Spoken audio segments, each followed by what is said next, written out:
What is up, everyone? JD here. I hope you're doing well today. Really excited to get into this review with you. Let's do it.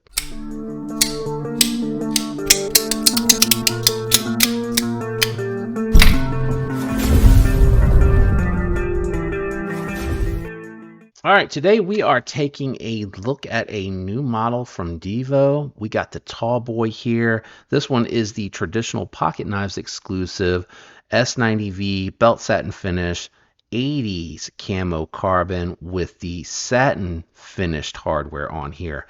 Really beautiful knife, and this one here honestly exceeded my expectations. I mean, it looked like it could be good. I liked the design. It looked like the ergos were going to be really good, and this one just hit for me. This one really, truly hit for me. Very comfortable ergonomics here. When I was doing a little bit of cutting with it down in the garage when it first came in, like I immediately took it downstairs. I wanted to see what Kubi's S90V was all about. I don't know that I've experienced it just yet from them, and you know, I don't hold the edge out of the package against them, because with the belt satins, sometimes because of how you have to do those, they do seem like they're not extraordinary when you're doing that fine edge cut across the paper. But boy, oh boy, once I put it to some dense material like that cardboard, it just absolutely destroyed it. The hollow ground blade just had no resistance. The cardboard never stood a chance, honestly. And then the detailed work, no surprise there. You got a nice acute tip that you can put some power behind and really get into it. So I decided to do a cleanup with a little bit of the adhesive remover, and it was cutting about the same, so I went ahead after that and decided to do a little hone and strop, see if I could smooth out a little bit right behind the edge and see if that did anything, and I think that improved it. I don't have my good strop out there, so what I'm going to do later is I'm going to go ahead and take my good strop while I'm doing some editing and letting those videos render, and I'll actually do some stropping there. Now, excellent placement for those thumb studs. I'm a little surprised to see thumb studs coming from Divo, but I'm really happy to see it because it's super satisfying to have the thumb studs to deploy it with the thumb and still have the opening hole for the reverse flick.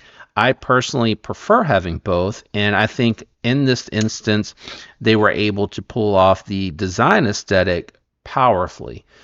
It looks really good. I like the fact that they incorporated it into this unique style opening hole here. Got a little slant, and they got it tucked way back here, and I feel like they managed to make it look aggressive, but still tasteful, if that makes sense. Like, I think it is a nice balance of what I would consider like a gent's hard use.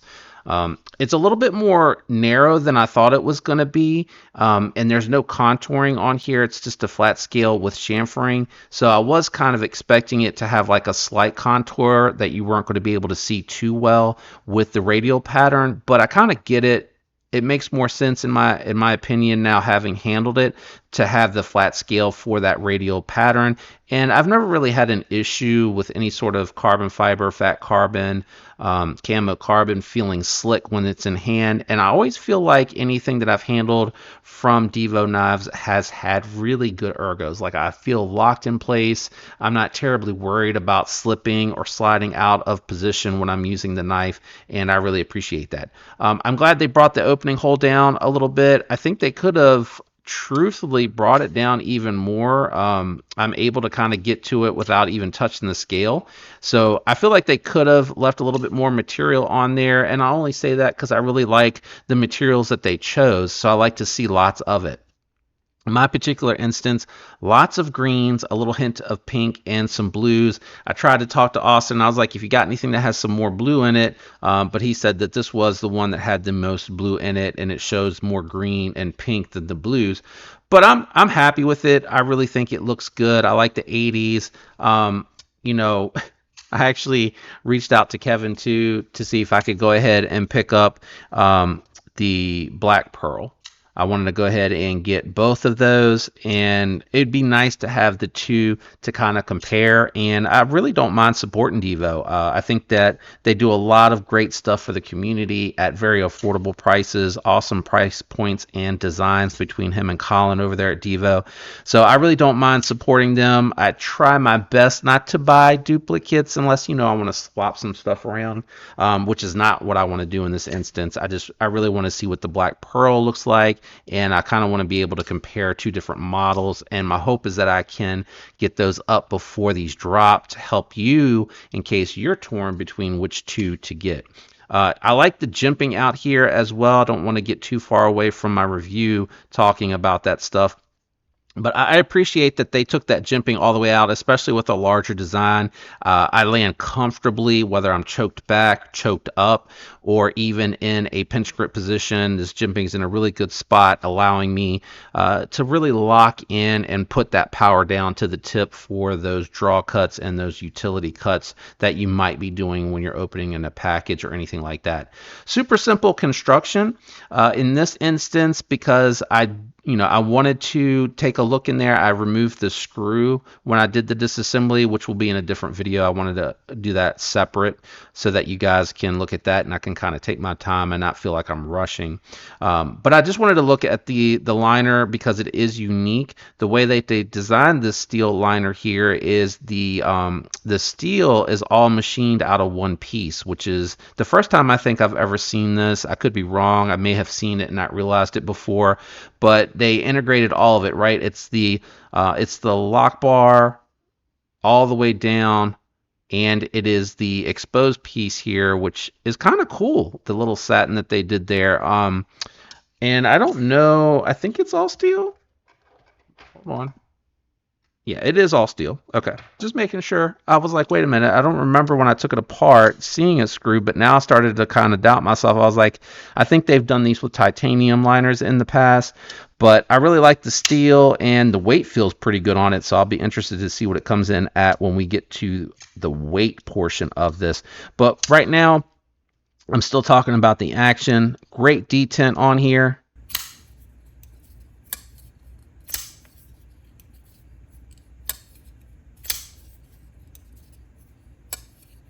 Very satisfying to deploy. Excellent ergos. I mean, I don't think there's a single hot spot when I choke up for that detailed work. I have just enough room on that forward choil. And then I can also go to the second knuckle there at a little bit of a trigger pull angle and have clearance so I can kind of use it that way. And then I'm able to get almost all four fingers on here when I choke back, which truth be told, I don't know that I would really be in that position. To me, I'm going to be up here, and I like that it has a little bit of extra there so that my palm lands on it. So I do like that. It is more narrow than I thought it was going to be. I thought it was going to be growler-esque thick, but it's more narrow and still comfortable. I don't want it to be any thicker now that I've handled it. I think it's a good thickness, and I think this is going to be a great work knife that's going to manage to pull off looking really sleek. I think it really manages that well.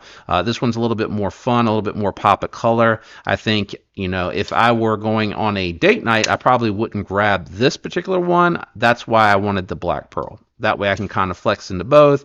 I use utility knives all the time. I like to match up my carries and everything like that, so it'll give me an opportunity as I'm getting more back into the black stuff, black scales, blacked out black wash blades, blacked out companion carry gear, which I need to build one.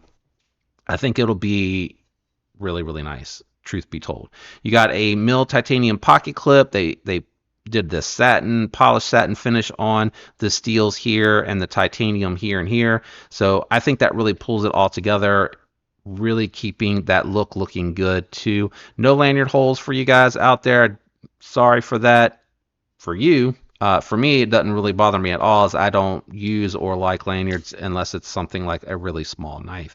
All right, we're getting towards the end here, so we're going to go into some size comparisons, profile, and then we're going to weigh it, and then we'll score and wrap it up. So I think these size comparisons are going to be really helpful. It is slightly slightly smaller than the Manix 2 lightweight overall. You can see here it is just a little bit shorter, but you got very similar blade length and you got more cutting edge on your tall boy, and then obviously it is smaller than the Para 3 lightweight. Let's do a couple more. All right, so I thought the CJRB Echo would be really good here to kind of show what another premium slender design knife with S90V would look like against it. Now this I would consider more bug out sized for your Echo, but I think the tall boy, obviously the tall boy, I don't think I can see. The tall boy is a little bit bigger and it's going to be a little bit smaller than your Padre, which is definitely what I would consider like entry level bruiser, full size knife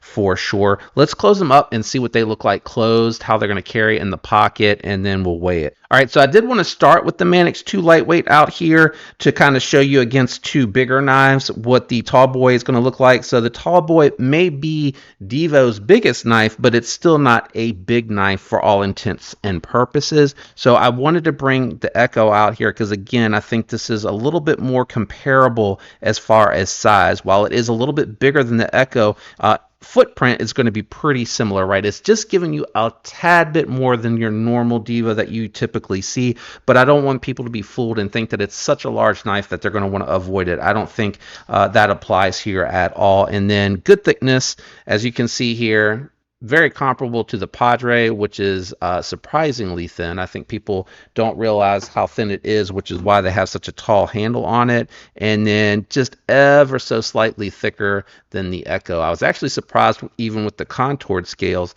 that the Echo comes in slightly thinner, but it's ever so slight. All right, let me grab that scale. Let's check the weight on this one, and then we'll score out. All right, scale is out and on. Tall boy coming in at 3.2 ounces, very lightweight. I know the titanium one's probably going to be a little bit heavier, but truth be told, this is a very lightweight knife. You're getting 3.2 ounces for what, 3.5 inches of blade? That's really awesome. All right, let's go ahead and jump into the score and how I arrived there. So I have started doing something new on my channel, just in case you haven't seen any of the more recent videos, but I do finish with a final score on a scale of 1 to 10. Budget knives cut off at 7 just because 7 is limited by materials that you get there at that price point and what your experience will be with those. And then 7 and up, more upper echelon, more premium material knives for sure. 10 is perfect. I haven't given out a 10 yet. I think that would be really, really hard to do.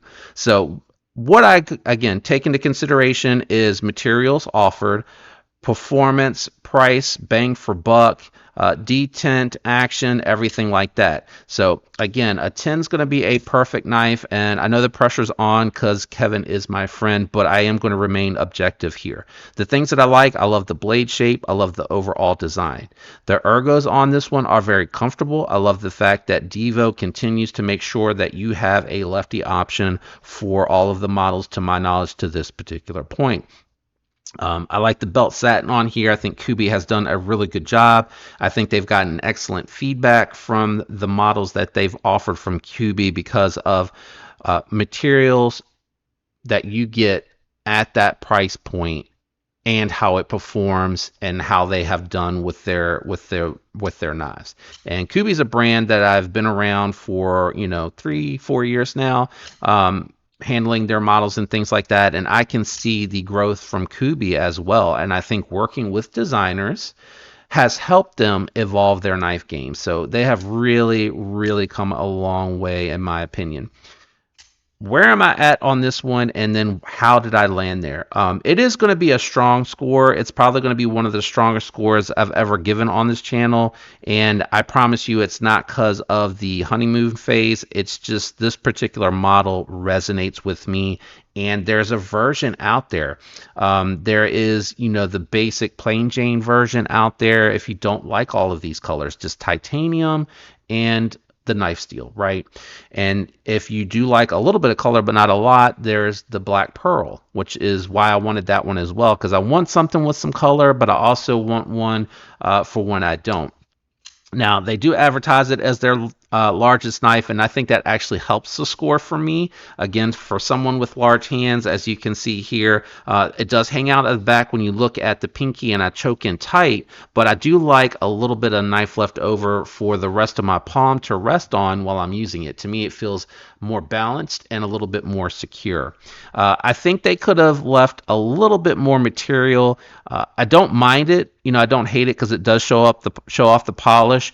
But truthfully, I'm hitting right about there, and I'm able to really get to that lock bar super easy.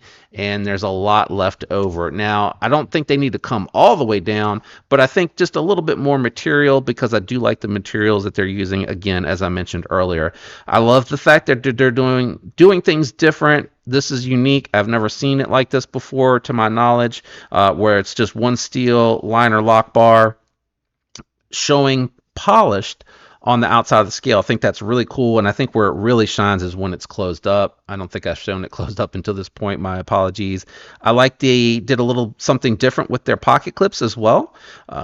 I'm not a big fan of the wire clips. I have them on some of my lightweight knives, and they are very functional. Don't get me wrong. I don't like the way they move against my hand when I'm actually having to bear down to grip to cut something thick. All right, I've procrastinated enough, guys. I got to give it the score. This is tough for me. I think this is going to be my first 8. I'm going 8-1. 8-1 on this one. I like way too much about it. It's not a perfect knife. I haven't scored a perfect knife. There's not been an Excalibur on my channel where I would rate it at a 10. And I've gotten nothing. I don't think anything has come this close to an 8. I don't think I've rated anything as an 8 on my channel so far, if that tells you anything at all. I really like this one a lot. It's super comfortable. It takes up minimal space in pocket, weighs good. I love the fact that they push camo carbon to pull more colors into their scales. I think that really resonates here on this particular model, and I think it looks awesome. I did take mineral oil to this.